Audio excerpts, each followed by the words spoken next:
एक चीज अमर जी की बहुत मास्टर जी का विषय है, जैसे त्रिकुटी में पीछे से देखता रहता है, समाधि में जाता है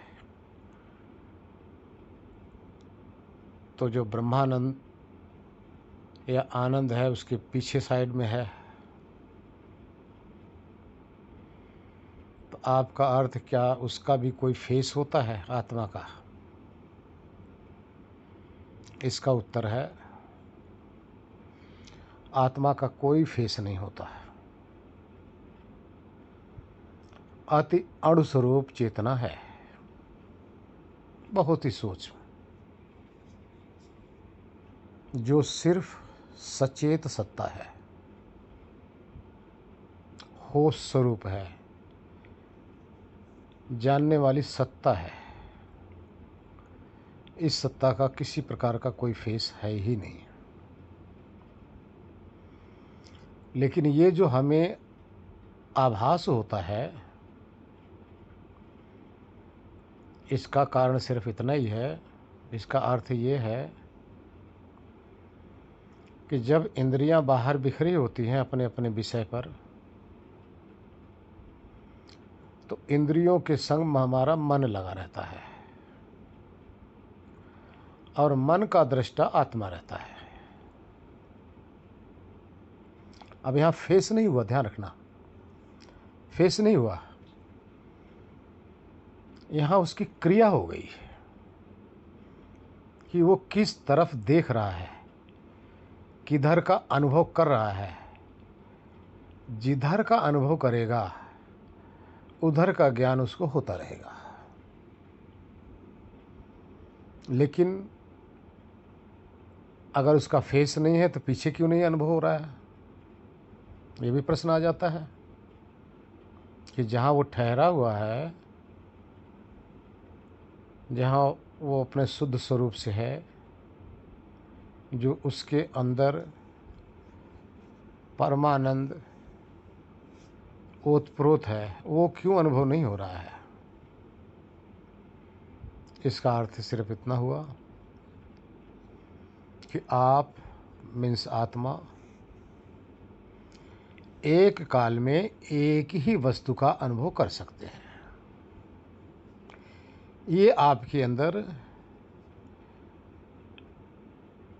त्रिकालदर्शी आप नहीं हैं। आप सिर्फ, आपकी जो क्षमता है, आत्मा की जो क्षमता है, सिर्फ एक समय में एक ही अनुभूति करने का सामर्थ्य है। अब यही आपके और ईश्वर में यही भिन्नता है, यही फर्क है। आप जहाँ हैं, जिस देश में हैं, जो आपके समक्ष अर्थात आपके इंद्रियों के समक्ष जो वस्तु आएगी, बस इतना ही आपके अंदर सामर्थ्य है। इससे अधिक आपका सामर्थ्य नहीं है। इसलिए आत्मा को अल्पज्ञ कहा जाता है, इसलिए आत्मा को एक देशी कहा जाता है।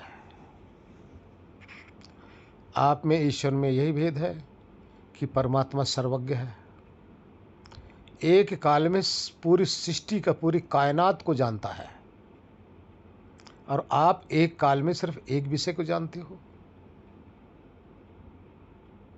एक देशी आप इसलिए हैं कि एक ही जगह का ज्ञान कर सकते हैं, सब जगह का नहीं। और ईश्वर में क्या है, वो सर्वत्र व्यापक होने के कारण से जहाँ जहाँ वो हैं वहाँ का ज्ञान उनको विद्यमान है।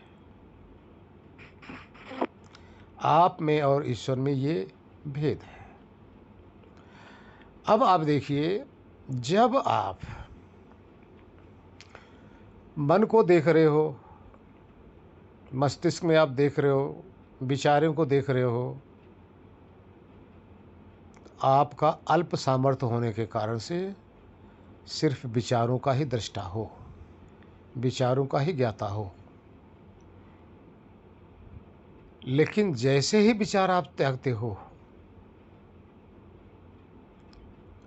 अंदर की जब अनुभूति शुरू हो जाती है, यानी जहाँ आप ठहरे हो, जिस भंडार के अंदर आप बैठे हो, कल का भी विषय था, इनका ही प्रश्न था कि आनंदमय कोश है क्या? आनंदमय एक भंडार है, खजाना है, जिस खजाने पर आत्मा ठहरा हुआ है। आत्मा का अधिष्ठान वही आनंदमय कोश ही है, जिसके अंदर ये ठहरा हुआ है, जो आपको इस शरीर से, इस स्थूल शरीर से भी आप इतना सूक्ष्म है, आपको निकलने नहीं दे रहा है। वही आनंद का भंडार है। वो चेतन है, वो ज्ञान स्वरूप है, वो त्रिकालदर्शी है, वो आपका भी दृष्टा है, वो आपको सदा ही जान रहा है। तो जब आप मस्तिष्क से हटते हैं तो अब आपका संग दूसरे से तो हट गया। जब ज्ञान स्वरूप से होकर अर्थात विवेक के द्वारा वहाँ ठहरते हो और वहाँ जाकर विवेक भी जब समाप्त हो जाता है और होश बना रहता है, तो उस होश में आपका अपना अनुभव होता है। यही होश आपका स्वरूप है। जब आपका अपना होश समाप्त होता है तो उस होश के अंदर जो आनंद का की खान है, आनंद का भंडार है, अब उस आनंद का होश आने लग जाता है। अब आप अनुभव करो, जिस समय आप उस आनंद के भंडार में आप समाये होते हो, उस समय आपको ये नहीं पता चलता कि आगे है आनंद है या पीछे आनंद है, दाएं आनंद है या बाएं आनंद है, ऊपर आनंद है या नीचे आनंद है, अंदर आनंद है या बाहर आनंद है। आप सिर्फ आनंद के अंदर दसों दिशा, वहाँ तो दिशा होती नहीं है, लेकिन फिर भी समझाने के लिए कहा जा सकता है कि आत्मा के सर्वत्र सब जगह वो आनंद का भंडार है। उस भंडार को उस समय चहुं दिशा से, चहुं ओर से आप अनुभव करते हो। यहाँ आपका फेस नहीं है। क्यों नहीं है? क्योंकि वो जो आनंद है सर्वत्र है, आगे पीछे, ऊपर नीचे, दाएं बाएं, अंदर बाहर सर्वत्र है। इस प्रकार से आपको वहाँ अनुभूति होती है। वहाँ फेस का ज्ञान आपको नहीं होता, क्योंकि वहाँ फेस रहित होते हो। ये आपकी स्थिति वहाँ बनती है। और तो और देखो, चलो जो यहाँ नहीं पहुँचा उसके समझ में तो आएगा नहीं, लेकिन जो निद्रा में गया हुआ है, निद्रा में तो सारे जाते हो ना, सब कोई गए हो, यहाँ तो सभी जानते हो। उस निद्रावस्था में आपका कौन सा फेस की फीलिंग होती है? कुछ नहीं होती, ना आगे की, ना पीछे की, ना दाएं का, ना बाएं का, ना ऊपर का, ना नीचे का, ना अंदर का, ना बाहर का। उसी अज्ञान दशा में, क्योंकि वहाँ अज्ञान दशा है, ध्यान रखना, आप उस अज्ञान दशा का अनुभव कर रहे होते हो, और समाधि के अंदर ज्ञान दशा का अनुभव कर रहे होते हो। अज्ञान दशा कारण शरीर है और समाधि तुरिया कहा गया है, ये कोई शरीर है नहीं। लेकिन अभी ओम मोती जी और डॉक्टर साहब की बातचीत चल रही थी, ध्यान रखना, इस समय आप ये कहो कि जब वो तीनों शरीरों से उपराम हो गया, हट गया, तो उसको तो फिर वापस नहीं आना चाहिए ना इस शरीर के अंदर। ये भी संशय हो जाता है। तो इसका अर्थ यह है कि तीनों शरीरों का लिंक उसका बना ही रहता है। सूक्ष्म शरीर और स्थूल शरीर से जोड़ने वाली आपकी कारण है। कारण का अर्थ आपकी अज्ञानता है। और ये अज्ञानता रूपी बीज आपने अभी दग्ध किया ही नहीं है। या तो अज्ञानता रूपी बीज दग्ध कर लोगे तो मोक्ष में चले जाओगे, या तो आपका प्रारब्ध कर्म जो है वो दग्ध हो जाए, तब भी आप निकल जाओगे। लेकिन जब प्रारब्ध दग्ध होगा तो स्थूल, कारण और सूक्ष्म तीनों का लिंक बना रहेगा। और समाधि में भी बना रहता है, ध्यान रखना, समाधि में भी बना रहता है, सुसुप्ति में भी बना रहता है, स्वप्न में भी तीनों शरीरों से लिंक बना रहता है, और जागृत में भी तीनों शरीरों से लिंक बना रहता है। क्योंकि तीनों शरीर से जोड़ने वाला कौन है? जो आपका जो प्राण है ना, ये 10 प्राण ये सूक्ष्म शरीर में ही आ जाते हैं। ये स्थूल शरीर से लिंक बनाते हैं, और सूक्ष्म शरीर कारण शरीर से लिंक बना देता है, और कारण शरीर से आत्मा का लिंक बना हुआ है। अरे भैया, इसी लिंक को तोड़ने के लिए, इसी लिंक को काटने के लिए ही हमें समाधि में जाकर स्वरूप साक्षात्कार करना है, आत्म साक्षात्कार करना है, ब्रह्मानंद में डूबना है। तो वहाँ पे जाने के बाद में ये जो हमारा अज्ञान रूपी जो कारण बना हुआ है, ये खत्म होता है, समाप्त होता है। अज्ञान क्या है? आप अपने आप को जो पहचान नहीं पा रहे हो, जो इस सूक्ष्म शरीर से अपने आप को जोड़े हो, यही आपकी अज्ञानता है। स्थूल शरीर से अपने आप को जोड़कर रखे हो, माने बैठे हो, यही आपकी अज्ञानता है। समाधि में क्या होगा कि ये अज्ञानता आपकी समाप्त हो जाएगी। आपका जब अपने शुद्ध स्वरूप का भान होगा, ज्ञान होगा, प्रतिबोध होगा, तो आपको अपने अस्तित्व का भली भांति जानकारी हो जाएगी। अब वो जानकारी जब हो गई तो बाहर जब इन शरीरों के साथ आप लगोगे तो इनको अदर मानते रहोगे, स्व नहीं मानोगे। अभी क्या है? स्व मान रहे हो, अदर नहीं मान रहे हो, पराया नहीं मान रहे हो। एक दिन और बताया था, आत्मा इस शरीरों में बंधन में क्यों आती है? आत्मा के अंदर सामर्थ्य है किसी के साथ अटैचमेंट करना या डिटैचमेंट करना। तो अभी हम इस शरीर से अटैचमेंट किए हुए हैं, राग बना हुआ है, मोह बना हुआ है। यही राग और मोह कारण है। इसी कारण को हमें समाप्त करना है। कारण समाप्त कर दोगे, कार्य स्वतः ही समाप्त हो जाएगा। जैसे आपके सामने पेड़ है, बहुत बड़ा पेड़ है, अब क्या करोगे? पत्ते पत्ते तोड़ोगे? जैसे जैसे पत्ते आप तोड़ते रहो फिर आते रहेंगे। डाली डाली तोड़ोगे तब भी बात नहीं बनेगी। एक दिन अंकुर उसमें से आता रहेगा। आप उसके जड़ को काटिए।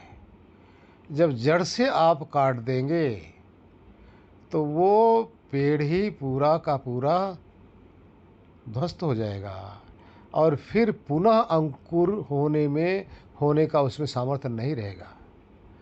इसी तरह से ये कारण रूपी अज्ञान ही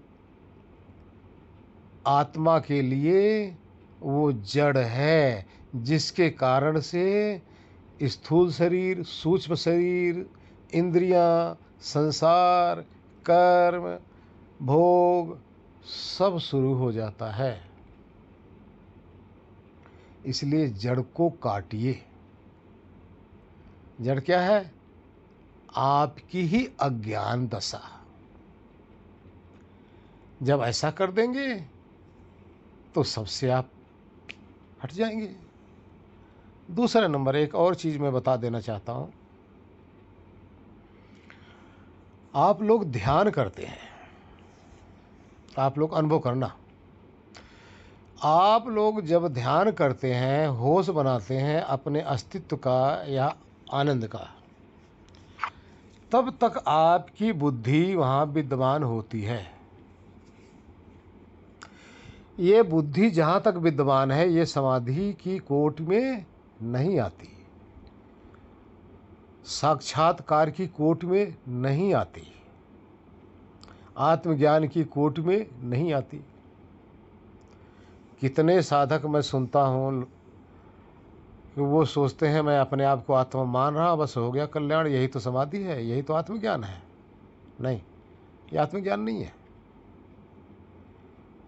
ये तो आप दूसरे की सहायता से मान रहे हो ना, ये तो अनुमान ज्ञान है। जब आप इसका भी संबंध, इससे भी अपने आप को हटा लेते हो, तब वहां आत्मा का जो भाव शेष रह जाता है, अब वहां किसी प्रकार का और अदर ज्ञान नहीं रह जाता।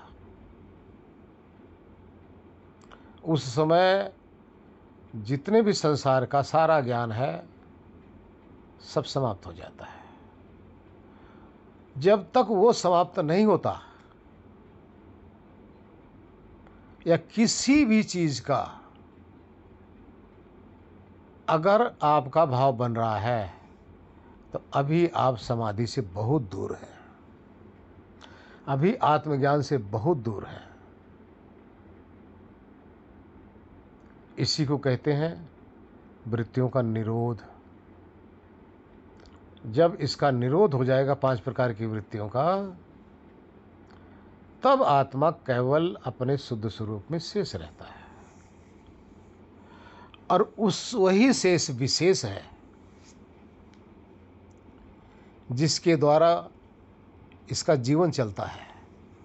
ये शरीर चलती है, इंद्रियां चलती है, मन चलता है, कर्म होते हैं, भोग होते हैं, संस्कार बनते हैं, संसार दिखाई देता है, आवागमन होता है, जन्म और मृत्यु होती है। उस विशेष के कारण से ये सब कुछ होता है। उस विशेष को जानने के बाद में फिर कोई कुछ चीज जानना शेष नहीं रहता। और उस विशेष में ठहरने के बाद में ही इस विशेष की जानकारी विशेष को ही हो पाती है, दूसरे को नहीं होगी। आप चाहो कि आप वहाँ समाधि में जाकर उसमें गोते लगा रहे हो तो हमें जानकारी हो जाएगी, हमें ज्ञान हो जाएगा, कदापि नहीं। कितने भाई बहन कहते हैं आत्मा तो एक ही है। अरे मेरे भाई, जब आप वहाँ जाके समाधि में जब आप अपना ज्ञान कर रहे हो, तो सृष्टि के अंदर न कुत्ते, बिल्ली, चूहा, हाथी, घोड़ा, चींटी कुछ बचना नहीं चाहिए, सबको ज्ञान हो जाना चाहिए ना, क्योंकि सब एक ही है। तो इसी से सिद्ध होता है कि समस्त देह में जितनी भी आत्माएं हैं सब अलग अलग हैं, सब अपनी इंद्रियों का कंट्रोलर है, सब अपने कर्मों के आधार पर इस शरीर में बंधे पड़े हैं। सबको साधना की आवश्यकता है। एक ही ईश्वर हो तो साधना कौन करे, और क्यों मुक्त होना चाहे भाई, ये जब एक ही है तो, और कौन उसको बांध दिया। तो इससे होता है, इससे सिद्ध होता है कि जितने भी हो सभी अपने कर्मों के आधार पर इस जगत में जन्म मिला है और इसी जन्म मृत्यु के फांस से बचने के लिए आपने अंदर जाकर गोता लगाना है। अभी तक गोता लगा रहे हो आप बाहर विषयों के अंदर, जबकि जब गोता लगाओगे विषयों में तो फंसोगे विषयों में। विषयों से हटकर, विषयों से उपराम होकर, विषयों से छूटकर अंदर जाना है। अंदर कहाँ जाना है? जहाँ आप ठहरे हो, जहाँ से आप सब कुछ जान रहे हो। इस जानने वाले में जानने वाला ही ठहर जाए। ये है अंदर का गोता लगाना। अंदर गोता लगाओगे तो बाहर की कुछ चीज़ वहाँ नहीं है। बाहर गोता लगाओगे तो अंदर की कुछ चीज़ यहाँ नहीं मिलेगी। रास्ता चुनना है आपने, मंजिल आपको चाहिए। कौन सा मार्ग चुनना है? बाहर का मार्ग या अंदर का मार्ग? इसलिए अंदर का मार्ग चुनकर अंदर ठहरो थोड़ा सा। वहाँ का भी तो थोड़ा स्वाद ले लो ना, वहाँ का भी तो ज्ञान ले लो। युग युगांतर, जन्म जन्मांतर, लोक लोकांतर, अभी तो बाहर ही गोता लगा रहे हो ना। तभी तो रोज मर रहे हो, रोज जन्म रहे हो। ये लगा रहेगा भाई, क्योंकि बाहर तो यही है। बाहर सारा मृत्यु लोक है। बाहर जाओगे मृत्यु का ग्रास बनोगे। और अंदर अमृत लोक है। अंदर जाओगे अमर हो जाओगे, वहाँ अमृत मिलेगा। अमृत का अर्थ नहीं कोई वहाँ कुछ रखा होगा उसको पी लोगे, नहीं। अमृत का अर्थ है जो ना मरने वाली सत्ता है, उसका ज्ञान होगा, जिसकी मृत्यु नहीं होती। मृत्यु का अर्थ है जो दिखाई दे रहा है उसका विनाश हो जाएगा। तो अनुभव करो, बाहर विनाशकारी चीज़ों में लगे हो, अंदर अविनाशी चीज़ है। चुन लो जिसको जो चाहिए। दोनों चीज़ें पड़ा है, ये आपके ऊपर है। हरिओम। मुख्य रूप से 4 प्रकार के अज्ञान हैं। वो अज्ञान क्या है?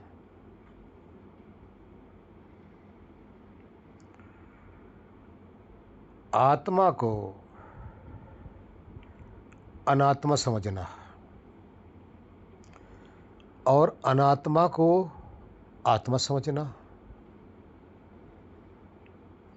इसका अर्थ है कि जो चेतन है, जो आत्मा है, जिसका शुद्ध स्वरूप है, उस शुद्ध स्वरूप को न समझकर अपने आप को ये शरीर मानना,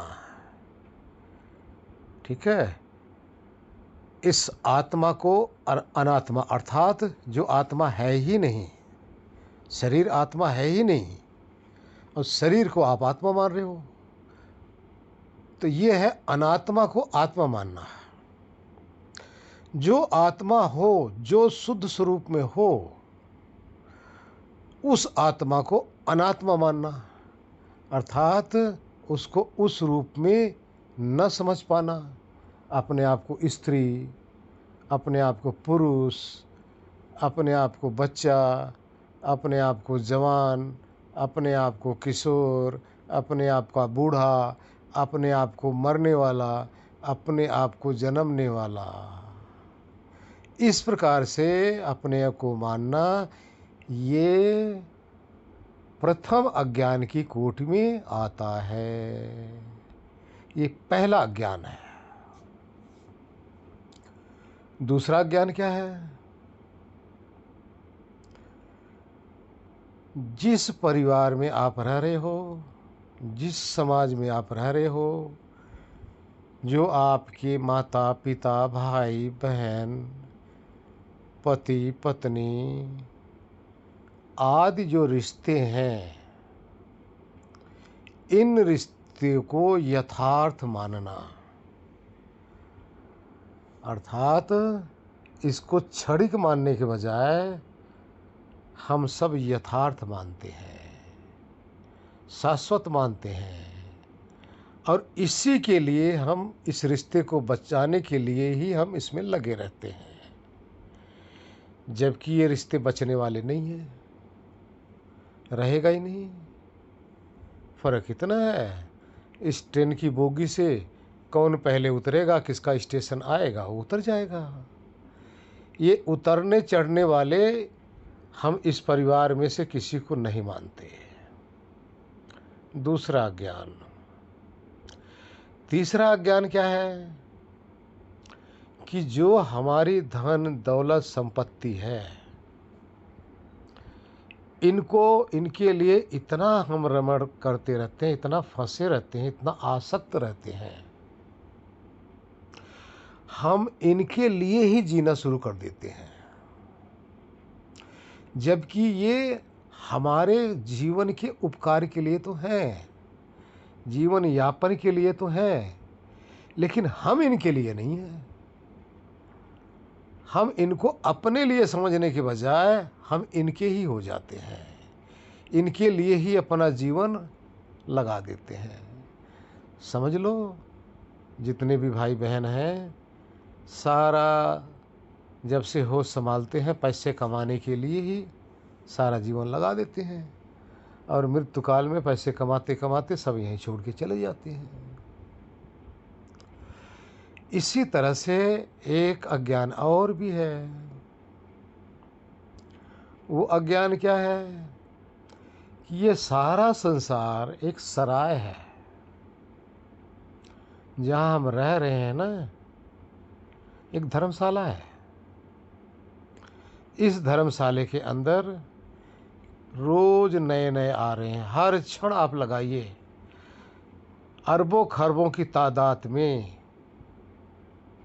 प्रतिदिन इस धरती पर देह लेकर हम आप जैसे आ रहे हैं, और अरबों खरबों की तादाद में प्रति क्षण प्रति मिनट इस संसार से हम जा रहे हैं। इस आवागमन को हम नहीं समझ पा रहे हैं। इस आवागमन को न समझकर इस सराय को अपना माने बैठे हैं, और इसीलिए मृत्यु का भय हमें सताता है। इसीलिए हम सारी उम्र भयभीत रहते हैं, क्योंकि सराय को सराय नहीं समझते। इस आवागमन का अर्थात आ रहे हैं और जा रहे हैं, अपने आप को जाने वाला स्वीकार नहीं करते। और देखिए, एक अविनिवेश का कष्ट है, भय है, वो मृत्यु है।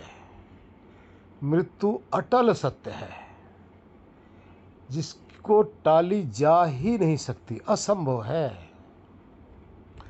लेकिन इस असंभव जो अटल सत्य है, इसको झुठलाते झुठलाते झुठलाते झुठलाते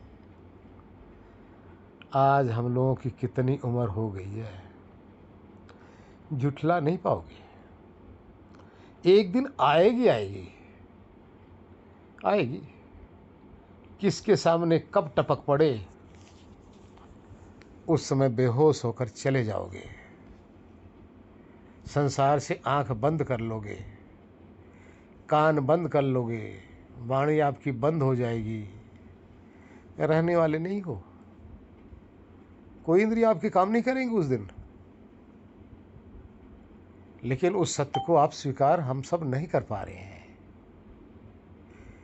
इन सारे जो सत्य हैं इनको स्वीकार कर लो, आपकी कारण शरीर समाप्त हो गई।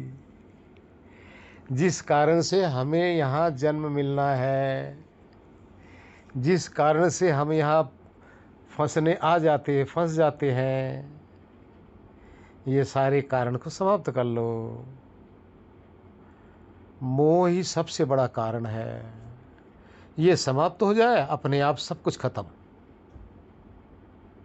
इसी कारण से सूक्ष्म शरीर मिली है,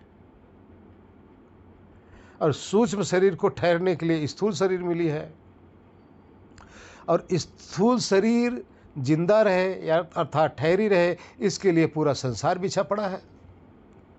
खाने पीने की सारी व्यवस्था की गई है। तो ये है कारण, इसको समाप्त कर दो।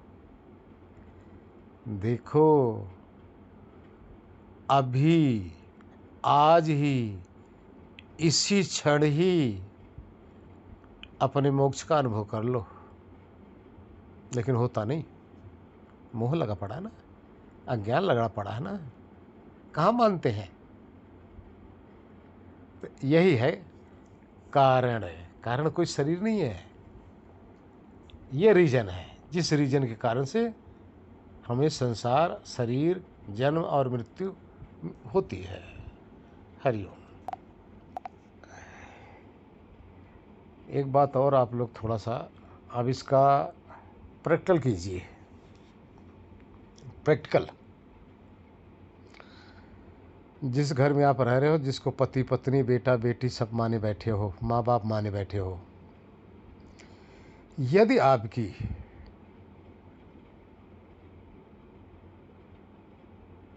बुद्धि विस्मृत हो जाए, अर्थात यादाश्त चली जाए, फिर मानेंगे? यादाश्त जाते ही ये सारे बंधन आपके खत्म। और यादाश्त है, सारे बंधन लगे पड़े हैं। यादाश्त तो जाए, लेकिन विवेक से जाए तो मोक्ष हो जाएगा। यादाश्त चली जाए, अविवेक से जाए, फिर भी आना पड़ेगा। तो ये सारी सबकी जड़ क्या है? यादाश्त। यादाश्त क्या है? स्मृति। ये कहाँ होती है? बुद्धि के अंदर होती है, जो आपको याद कराती रहती है, ये बेटा है मेरा, ये बेटी है मेरी, ये पत्नी है, ये पिता है, ये याद कराती रहती है। ये मेरा मकान है, मेरा मकान फला गांव में, फला डिस्ट्रिक्ट में, फला जगह है। ये जो याद कराती रहती है, इसी का नाम स्मृति है। ये स्मृति वृत्ति के भी ठहरने के बाद समाधि लगती है। यहाँ गौर कर लेना, ये खत्म, समाधि के अंदर ये सब खत्म हो जाती है, तो वहाँ मोक्ष तुरंत लग लेते हैं। इसलिए देखो ना, अनुभव करो, अभी करके देखो ना, कौन आपका रहा? ना आपका बेटा, ना आपकी बेटी, ना आपका पति, ना आपकी पत्नी, कोई है ही नहीं। लेकिन किससे जुड़ा हुआ है? मोह के कारण से ना। हाँ जी, मोह के कारण से जुड़ा हुआ ना। बस यही मोह बंधन का कारण है, और मोह ही अज्ञान रूप है। यही कारण शरीर है मेरे भाई बहनों। नारायण। एक चीज और भी किसी महात्मा ने कहा कि पहले जान स्वरूप को, पाछे बंधन चीन। यानी पहले अपने अस्तित्व को पहचान लो, उसके बाद में ये सारा बंधन को फिर पहचान लो। दोनों की परिचय भई, मोक्ष लख लीन। जैसे ही ये दोनों को परिचय हो जाता, आत्मा का और बंधन का, तुरंत मोक्ष दिखाई देने लग जाता है। संक्षेप से, पहले जान स्वरूप को, पाछे बंधन चीन, दोनों की परिचय भई, तब मोक्ष लख लीन। नारायण।